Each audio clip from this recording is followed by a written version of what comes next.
banyak sekali blank spot ya, atau daerah-daerah yang sama sekali tidak mempunyai sekolah menengah atas, sehingga ketika sistem zonasi ini diterapkan ya muncullah ketidakadilan di situ.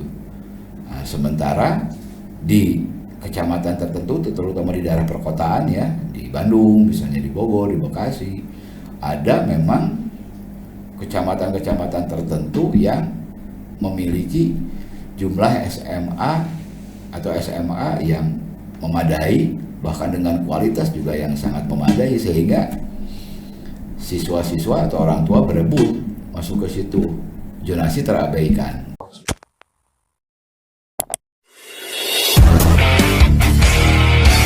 Bertemu lagi di podcast Apa Kabar .news, Koran Gala. Pemirsa, seperti tahun-tahun sebelumnya, di bulan ini, di awal-awal Juni, kita kembali fokus kita tertuju ke ritual ya, tahunan yang selalu saja mendatangkan kontroversi, persoalan dan sebagainya, yaitu PPDB, pendaftaran peserta didik baru tahun 2024. Tapi ada yang menarik ini ya, sekaligus juga memunculkan harapan bahwa PPDB Jawa Barat tahun 2024 ini diawali oleh sebuah komitmen bersama, yaitu bagaimana PPDB bisa berjalan lancar, kemudian berintegritas dan sebagainya. Nah, kenapa gerakan PPDB yang bersih, berintegritas ini diluncurkan? Karena kita tahu PPDB sebelumnya itu selalu menimbulkan persoalan-persoalan. Nah, persoalan-persoalan itu antara lain munculnya dugaan-dugaan, bukan dugaan sih sebenarnya, memang bisa dibuktikan ya, adanya kecurangan-kecurangan, permainan-permainan dan sebagainya yang menimbulkan persoalan-persoalan hukum dan sebagainya. Nah, tentu saja apa yang dilakukan oleh pelaksana PPDB 2024 ini memberikan harapan lah ya, agar PPDB tahun ini itu benar-benar PPDB yang berintegritas, artinya hak-hak siswa bisa tersalurkan, kesempatan-kesempatan siswa juga bisa lancar, dan yang paling penting tidak ada lagi praktek-praktek atau tindakan-tindakan yang kemudian bisa mengorbankan siswa atau calon siswa yang akan masuk ke SMA atau ke SMK negeri. Nah, ini yang jadi persoalan yang selalu kita soroti terus, bahwa pelaksanaan PPDB dari tahun ke tahun harus lebih baik. Dan seperti saya tadi katakan, bahwa diawali ini oleh komitmen bersama yang dipimpin oleh PJ Gubernur Jawa Barat, penandatanganan fakta integritas dan sebagainya. Mudah-mudahan ini akan menghasilkan sesuatu yang lebih baik, meskipun kemarin pada tanggal 3 ketika PPDB Jabar 2024 ini dimulai, ada persoalan yang cukup ramai juga, yaitu down di sistem online PPDB, susah diakses, bahkan memang diakui oleh penyelenggara aplikasinya down gitu. Ini mungkin masalah teknis, tapi alhamdulillah ini bisa segera ditanggulangi sehingga sistem PPDB online itu bisa kembali diperbaiki. Dan sampai hari ini, di hari ketiga, PPDB tidak memunculkan persoalan-persoalan teknis seperti itu. Nah, PPDB tahap pertama ini akan dilaksanakan tanggal 3 sampai tanggal 7, kemudian nanti PPDB tahap kedua di tanggal 24 sampai dengan 28 Juli. Nah, tentu saja sekali lagi PPDB ini akan lancar jika memang semua pihak ya, baik penyelenggara, pemerintah, sekolah, masyarakat, orang tua betul-betul memahami, betul-betul mentaati aturan-aturan yang sudah ditetapkan. dengan menjaga komitmen bersama agar PPDB ini berjalan dengan jujur, bersih, gitu. Tidak ada lagi upaya-upaya memaksakan diri untuk sekolah di tempat-tempat tertentu dengan melakukan tindakan-tindakan curang, gitu ya. Nah, sehingga apa? Sehingga hak-hak anak itu bisa terjamin. Nah, itu yang pertama. Yang kedua, ini sebenarnya PPDB ini akan relatif lancar jika keinginan untuk melaksanakan PPDB yang berintegritas itu juga dibarengi oleh kebijakan-kebijakan pemerintah, terutama dalam hal ini pemerintah Provinsi Jawa Barat, gitu, yang konsisten, itu konsisten dengan pengalokasian anggaran yang sudah ditetapkan oleh undang-undang itu 20% untuk pendidikan. Itu konsistensinya juga harus diperlihatkan. Bahkan jika memungkinkan, dan memang ini harus dipaksakan memungkinkan, dia terus ditingkatkan pengalokasiannya. Untuk apa? Ya, untuk pengadaan sarana dan prasarana pendidikan. Itu kita lihat data dari BPS Jawa Barat nih ya, dari tahun ke tahun nih jumlah SMA negeri dan jumlah SMK negeri di Jawa Barat itu relatif tidak bertambah, sementara jumlah lulusan SMP yang akan melanjutkan pendidikannya ke SMA itu cenderung bertambah.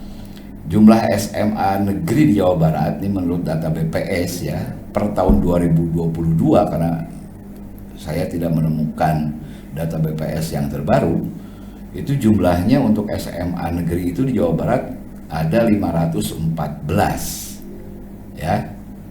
Kemudian jumlah SMK untuk periode yang sama ya, untuk tahun 2022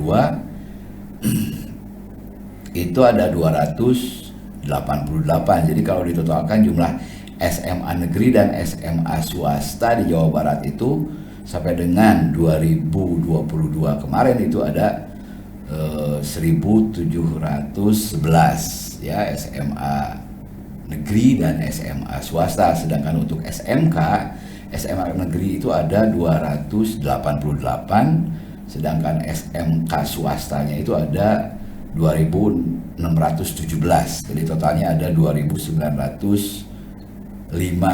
SMK di Jawa Barat negeri dan swasta. Nah, yang menarik ini perkembangan jumlah SMA di Jawa Barat itu dari tahun ke tahun ini sangat minim gitu. Dari tahun 2020 ke 2021 dalam waktu setahun hanya ada penambahan 1 SMA baru.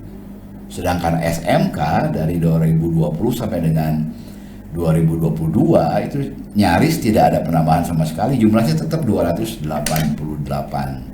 SMK.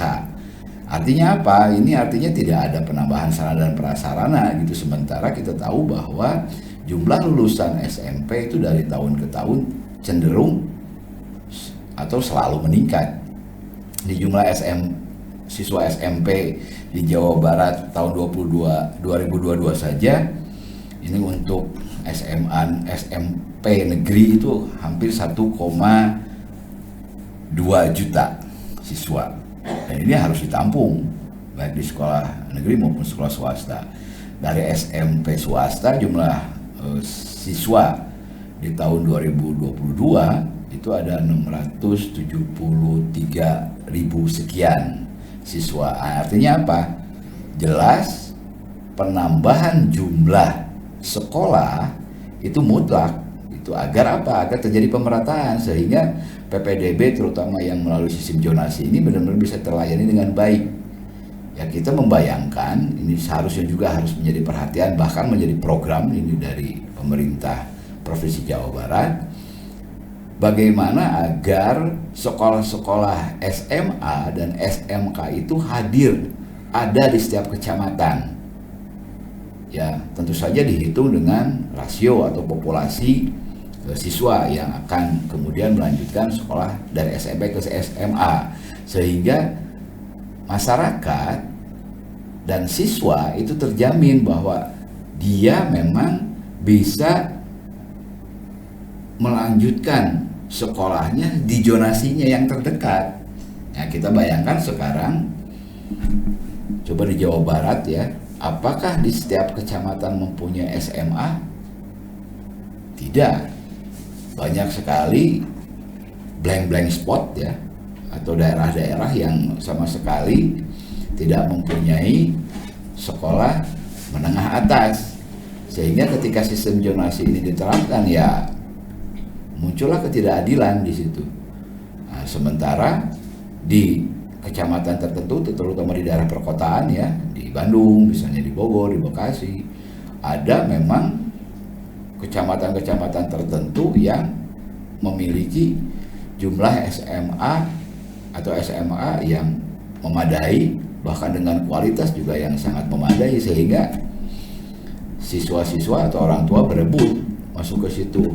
Zonasi terabaikan, muncullah praktik-praktik yang melabrak aturan. Nah, wajar jika kemudian praktik-praktik itu dilaksanakan, karena siapa sih orang tua yang tidak menginginkan anaknya bersekolah dan mendapatkan pendidikan yang bagus di sekolah yang memang memiliki fasilitas yang bagus, guru-gurunya yang berkualitas dan sebagainya. Nah, persoalannya kembali ketika PPDB dilaksanakan, selain memang harus tetap menjunjung integritas, juga harus dibarengi dengan upaya-upaya dari pemerintah untuk mengadakan sekolah-sekolah baru, SMA, SMK, SMA negeri yang baru, yang penyebarannya merata di setiap kecamatan. Dengan demikian, dua langkah ini ketika bisa jalan berbarengan,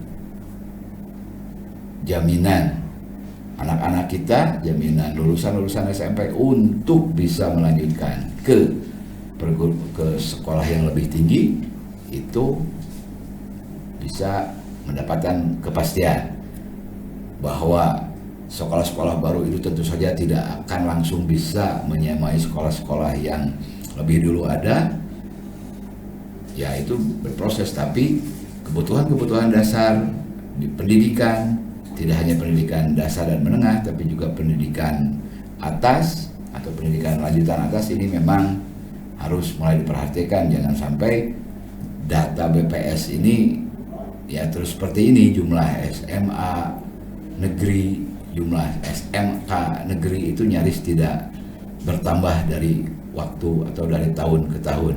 Terima kasih, mudah-mudahan ini menjadi bahan untuk diskusi lebih lanjut dan menjadi dorongan bagi pemerintah Provinsi Jawa Barat agar betul-betul memperhatikan persoalan sarana dan prasarana sekolah menengah atas negeri dan sekolah menengah kejuruan negeri. Terima kasih. Assalamualaikum warahmatullahi wabarakatuh.